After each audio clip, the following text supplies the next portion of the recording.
بسم اللہ الرحمن الرحیم۔ السلام علیکم۔ ایک سوال میرے دماغ میں اکثر آتا تھا، اور یقیناً آپ لوگوں کے دماغ میں بھی آتا ہوگا، کہ اللہ تعالیٰ نے جو بھی ہمیں صلاحیتیں دی ہیں، جو بھی ہمیں علم دیا ہے، اس کے مطابق ٹوٹی پھوٹی اور کمزوری سے ہی ہم کوشش پوری کرتے ہیں کہ اللہ تعالیٰ کو ہم راضی کر سکیں، اللہ تعالیٰ کو ہم خوش کر سکیں۔ تو یہ سوال تنگ کرتا ہے آپ کو بھی اور مجھ کو بھی کرتا ہے کہ اللہ کیا ہم سے خوش ہے؟ اللہ ہمارے بارے میں کس نظر سے دیکھتا ہے؟ اللہ کے نزدیک ہمارا مقام کیا ہے؟ یہ سوال مجھے بہت مطلب یہ کہ بار بار آتا تھا۔ اس کا جواب مجھے ایک آرٹیکل میں نے پڑھا، وہ بہت پیارا آرٹیکل تھا، تو میں نے کہا کہ چلیں میں آپ سے شیئر کر لوں، کیونکہ مجھ کو اس کا جواب مل گیا۔ اس میں لکھا ہے کہ کسی بزرگ سے فرمایا گیا کہ ہم یہ کیسے جانیں کہ اللہ کے نزدیک ہمارا مقام کیا ہے؟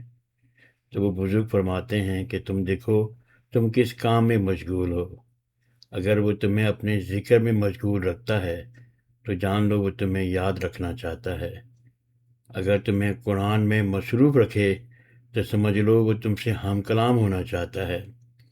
اگر تمہیں نیک اعمال میں مصروف رکھے تو جان لو وہ تمہیں اپنے قریب کرنا چاہتا ہے۔ اگر تمہیں دنیاوی معاملات میں الجھا دے، پھنسا دے، تو سمجھو وہ تم سے دور کرنا چاہتا ہے۔ یہ تو بہت ہی تکلیف دہ والی بات ہے کہ اگر اللہ تعالیٰ ہم کو دور کرنا چاہتا ہے تو بزرگ نے فرمایا اگر دنیاوی معاملات میں الجھے ہوئے ہو تو سمجھ لو وہ تمہیں اپنے سے دور کر رہا ہے۔ اگر تمہیں لوگوں کے معاملات میں مصروف کرتا ہے تو جان لو وہ تمہیں بے وقت کرنا چاہتا ہے۔ اگر دعا میں مشغول کر رہا ہے، آپ صبح شام دعا کر رہے ہیں، تو یقین جانو وہ تمہیں نوازنا چاہتا ہے۔ اگر فائدہ مند علم میں مصروف کرتا ہے تو وہ چاہتا ہے کہ تم اس کی معافرت حاصل کرو۔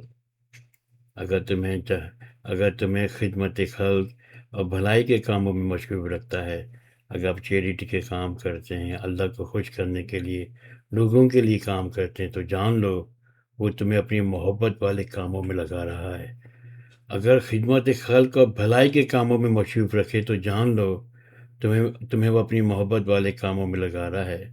اگر تمہیں غیر ضروری کاموں میں مصروف کرے تو سمجھو کہ تمہیں اپنی محبت سے نکال رہا ہے۔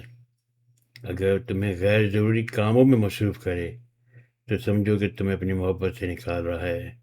اگر تمہیں دین میں تحریف یا ایسے کاموں میں مشغول کرے جو اس کی نافرمانی کرتا ہو تو جان لو وہ تمہیں اپنی محبت سے محروم کر رہا ہے۔ یہ بہت ہی پیاری بات ہے کہ اگر ایسی کوئی ہم کام کر رہے ہیں اپنی زندگی میں جس سے ہمیں لگ رہا ہے کہ ہم نافرمانی کر رہے ہیں، تو یہ ایک سگنل ہے کہ ہمیں اللہ تعالیٰ اپنی محبت سے محروم کر رہا ہے۔ اگر ہم کسی کو اذیت پہنچانے مصروف ہیں تو جان لو وہ تم سے ناخوش ہے۔ تو اب ہمیں اپنے حال میں دیکھنا ہے، ہم اپنے آپ کو دیکھنا ہے کہ ہم کس کام میں مشغول ہیں۔ اگر اللہ تعالیٰ نے ہمیں کوئی ایسا کام بتا دیا ہے جس سے اللہ خوش ہوتا ہے، کہ ہم اللہ سے کلام کرنا چاہتے ہیں، نیک عمل کرنا چاہتے ہیں، تو اس کا جواب آپ کو فوراً مل جائے گا کہ آپ کہاں مشغول ہیں۔ اللہ تعالیٰ ہم سب کو نیک عمل کرنے کی توفیق دے اور اللہ کی رضائی حاصل کر سکیں۔ جزاک اللہ خیرن۔ خدا حافظ۔